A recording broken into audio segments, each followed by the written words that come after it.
اس کی خوشی میں خوشی منا لی ہے. جو خدا نے آپ کو ولایت کا تحفہ عطا کیا تھا، آپ نے اس کا انفاق کر لیا ہے. تو انفاق چاہیے. اور کربلا نے انسان کو اتنا سخی بنا دیا کہ عاشورہ سے پہلے لوگ انفاق تو کرتے تھے مگر سوچ کے کرتے تھے. کربلا کے بعد لوگوں نے انفاق ایسا سیکھ لیا، قسم بخدا کسی اور نام پر اتنا انفاق نہیں جتنا نام حسین پر ہوتا ہے.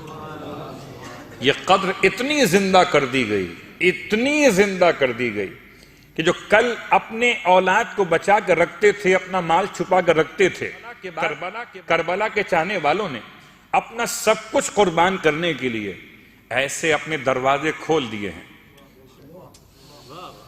آپ اندازہ کیجئے گا کہ آپ 10 دن اپنے کسی عزیز کے گھر نہیں جاتے مگر 10 دن نام حسین کے امام بارگاہ میں آتے.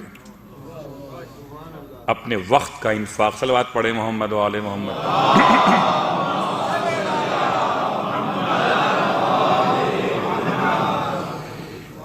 اور عاشورہ کی قدروں میں سے ایک قدر اور ہے جو اقدار عاشورہ نے ہم تک پہنچائی ہیں، اس میں سے ایک قدر اور آج آپ کی خدمت میں. اور وہ قدر کون سی؟ اس قدر کا نام ہے حریت. حریت یعنی کہ آزادی.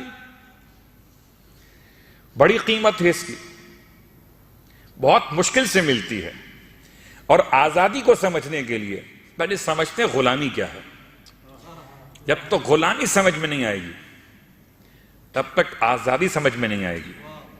شاید کبھی آپ کو یاد ہو، میں نے کسی مرحلے پر ماہ رمضان کی دعاؤں کی تشریح کرتے ہوئے ماہ رمضان کی ہر واجب نماز کے بعد پڑھے جانے والی دعا یہ بات یاد دلا دوں کہ کوئی بھی دعا اگر کسی زمانے سے مخصوص ہو، جیسے دعائے عرفہ، جیسے کہ دعائے سحر ابو حمزہ صومالی، جیسے کہ دعائے ماہ رمضان، کوئی بھی دعا اگر کسی زمانے کے ساتھ مخصوص ہو تو باقی زمانوں میں اس کے پڑھنے سے شریعت نے روکا نہیں.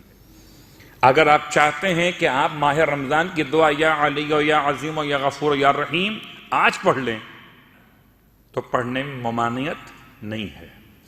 اگر زیارت عاشورہ آپ آج پڑھ سکتے ہیں، آپ کے آج عاشورہ نہیں ہے تو آپ آج وہ دعا بھی پڑھ سکتے ہیں جو دعائے عرفہ سرکار سید الشہداء، جبکہ آج عرفہ نہیں ہے. ہاں، جس دن انسان اپنے آپ کو پہچان لے عرفہ ہو جاتا ہے.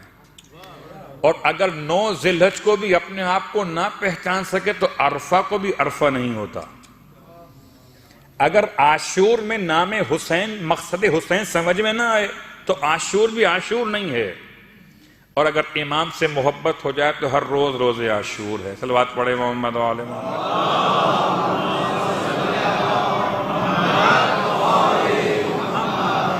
تو چاہے دعائے عرفہ کے جملے لیجئے، وہ امام علیہ السلام کا پیغام، یا لیجئے آپ ماہ رمضان کی واجب نماز کے بعد پڑھے جانے والی دعا، فکاک رقبتی من النار.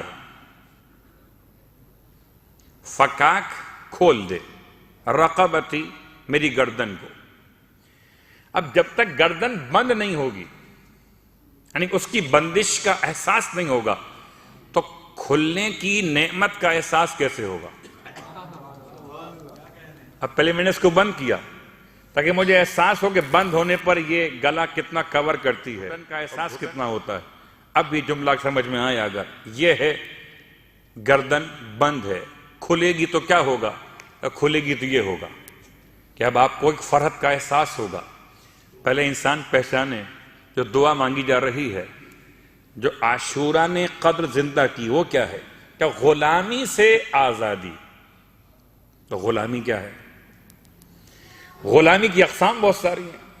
خدا کا بڑا احسان ہے، بڑا احسان ہے کہ اس نے ہمیں ایسے دور میں پیدا کیا ہے. کبھی دعائے عرفہ سرکار سید الشہداء جو امام نے ارشاد فرمایا، خدایا تیرا احسان کہ تو نے مجھے اس دور میں پیدا کیا جبکہ کسی باطل، کسی ظالم کی حکومت کا دور نہیں تھا. خدا کا بڑا احسان ہے کہ ہم ایسے گھر میں پیدا ہوئے گھر علی والوں کا تھا. ایسی ماں کی گود میں رہے کہ ماں کی گود حسین کے ماننے والوں کی گود تھی. خدا نے ایسی آزادی عطا کی کہ بچپن سے لے کر آج تک ہم نے غلامی کی شکل دیکھی ہی نہیں ہے. ایک غلامی ہے انسان کی انسان کے اعتبار سے، مگر مولائے متقیان علی ابن ابی طالب علیہ السلام کا جملہ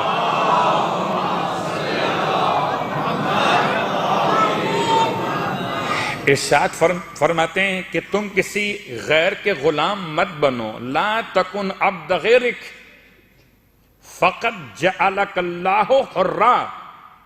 اللہ نے تمہیں آزاد پیدا کیا ہے، کسی غیر کے غلام مت بن جانا. اللہ نے تمہیں آزاد پیدا کیا ہے. انسان من حیث پیدائش. اب سمجھ میں آتا ہے وہ جملہ کہ سرکار ختم یہ مرتبہ صلی اللہ علیہ وآلہ وسلم فرماتے ہیں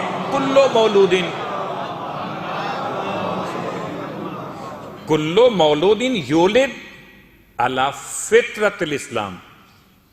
ہر پیدا ہونے والا اسلام کی فطرت میں نے آزادی پر پیدا کیا جاتا ہے. فطرت اسلامی تو آزادی ہے. پھر غلامی کیا ہے؟ غلامی کبھی مفاد کی غلامی ہے، کبھی خواہشات کی غلامی ہے، کبھی انسان کی انسان سے غلامی ہے، کبھی ذہن کی غلامی ہے، کبھی فکر کی غلامی ہے، کبھی ضمیر کی غلامی ہے، اور کبھی قوم و ملت کی غلامی ہے.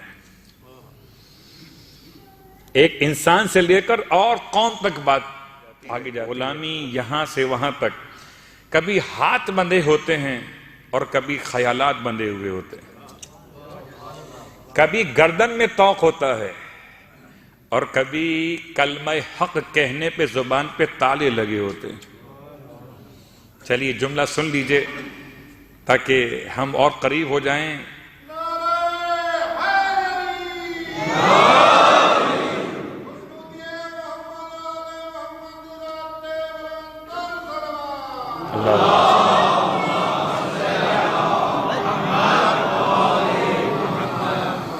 خدا نے لب تو آزاد پیدا کیے ہیں، بول کے لب آزاد ہیں تیرے، مگر غلامی کیا ہے کہ انسان بولتا بھی نہیں. اور وہ جملہ بہرحال استعمال کیا گیا جب سوال کر رہی تھیں مسلمانوں کی ماں اللہ کے رسول سے، یا رسول اللہ اگر کبھی زمانہ ایسا آ گیا کہ علی کے ذکر پر پابندی لگا دی گئی، تو یا تو اتنا غیب جانتی تھیں کہ آنے والے دور کو دیکھ رہی تھیں کہ کوئی زمانہ ایسا بھی آئے گا جب علی کے ذکر پر پابندی ہوگی، یا کچھ دل کی باتیں تھیں جو زبان پر آ گئی تھیں. یا رسول اللہ اگر زمانہ ایسا آ گیا کہ ذکر علی پر پابندی لگا دی جائے تو پھر عبادت یہ والی کیسے ہوگی؟ فرمایا اس کا بھی انتظام کر دیا ہے. حب علی ابن ابی طالب عبادت، علی کی محبت بھی عبادت ہے.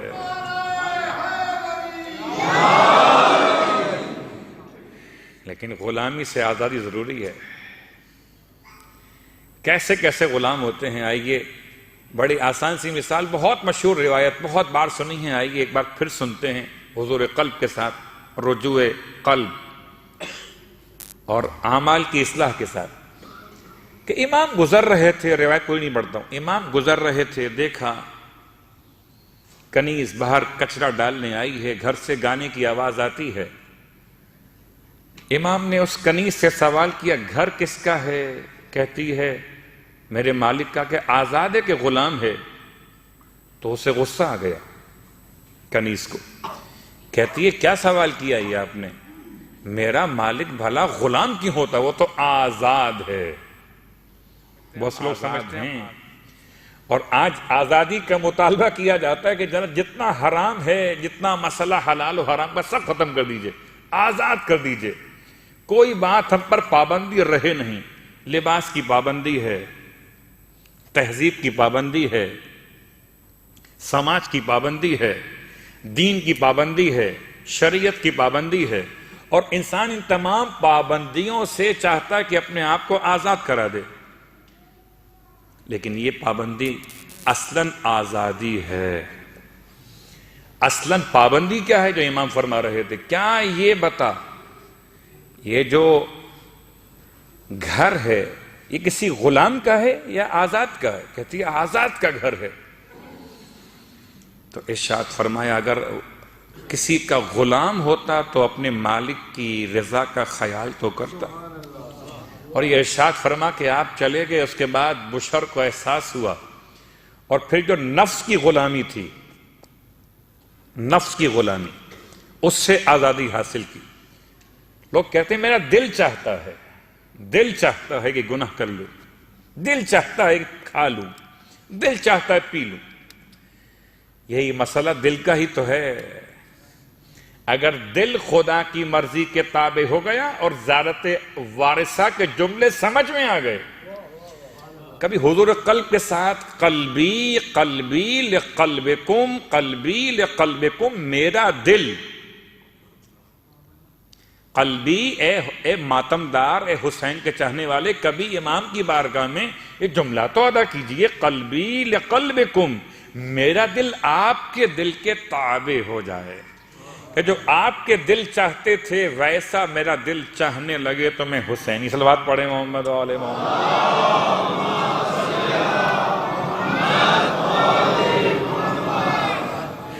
قلبی لقلبکم سلم، میرا دل آپ کے دل کے سامنے سر تسلیم خم کر دے۔ بہت سے مرتبہ ایسا ہوتا ہے کہ انسان نہ چاہتے ہوئے، مثالیں بہت سی ہو سکتی ہیں کبھی کبھی، کہ نہ چاہتے ہوئے آپ بیٹھے ہوئے ہیں کہ جی اب تو مجلس میں آ گئے، یا مولوی صاحب جو پڑھنے سننا ہی پڑے گا، نہ چاہتے ہوئے۔ تو نہ چاہتے ہوئے کا کوئی ثواب نہیں ہے۔ ہر یہ مثال سمجھانے کے لیے تھی، نہ چاہتے ہوئے۔ تو نہ چاہتے ہوئے انسان اگر کسی گناہ کو چھوڑ دے، نہ چاہتے ہوئے انسان کسی برے کام کو چھوڑ دے، تو ٹھیک ہے، نام اعمال میں گناہ لکھا تو نہیں جائے گا، مگر اطاعت کا وہ ثواب کیسے ملے گا؟